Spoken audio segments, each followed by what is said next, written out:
നല്ല പടമായിരുന്നു. നല്ല ഹിറ്റാവും കാരണം അത്രയ്ക്ക് അവർ എല്ലാവരും ഉണ്ട് അതിനകത്ത്.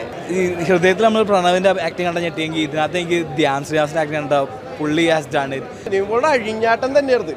അതായത് പുള്ളിനെ അറിഞ്ഞാണ് ഇതിനകത്ത് കൊണ്ടുവന്നേക്കുന്നത് വിനീത് ശ്രീനിവാസൻ. പിന്നെ വിനീത് ശ്രീനിവാസന്റെ ഡയറക്ഷനിൽ നിവിൻപോളി എന്ന് അറിയാമല്ലോ, തകർത്തിട്ടേ പോകുള്ളൂ. വളരെ നല്ലൊരു കോമഡി എൻ്റർടൈനിങ് മൂവി തന്നെയാണ്. ഒരു ഫാമിലിക്കൊക്കെ ഇഷ്ടപ്പെടുന്ന വളരെയധികം എൻജോയ് ചെയ്യാൻ പറ്റിയ ഒരു ഫിലിം തന്നെയാണ്. എന്തായാലും തിയേറ്ററിൽ കാണേണ്ട നല്ലൊരു മികച്ച സിനിമ തന്നെയാണ് വർഷങ്ങൾക്ക് ശേഷം. പണ്ട് നമ്മൾ പറയില്ലേ, ഒരു കംപ്ലീറ്റ് ആക്ടർ എന്നൊക്കെ പറഞ്ഞാൽ ലാലേട്ടനെ പറയുന്ന പോലെ നിവിൻപോളിനെ നമുക്ക് പറയാൻ പറ്റും. ഏത് ക്യാരക്ടർ കൊടുത്താലും അത് അതിൻ്റേതായിട്ടുള്ള 100% ഇതിനകത്ത് ചെയ്യാൻ പറ്റുന്ന ആളാണ് നിവിൻ എന്ന് പറഞ്ഞു കഴിഞ്ഞാൽ.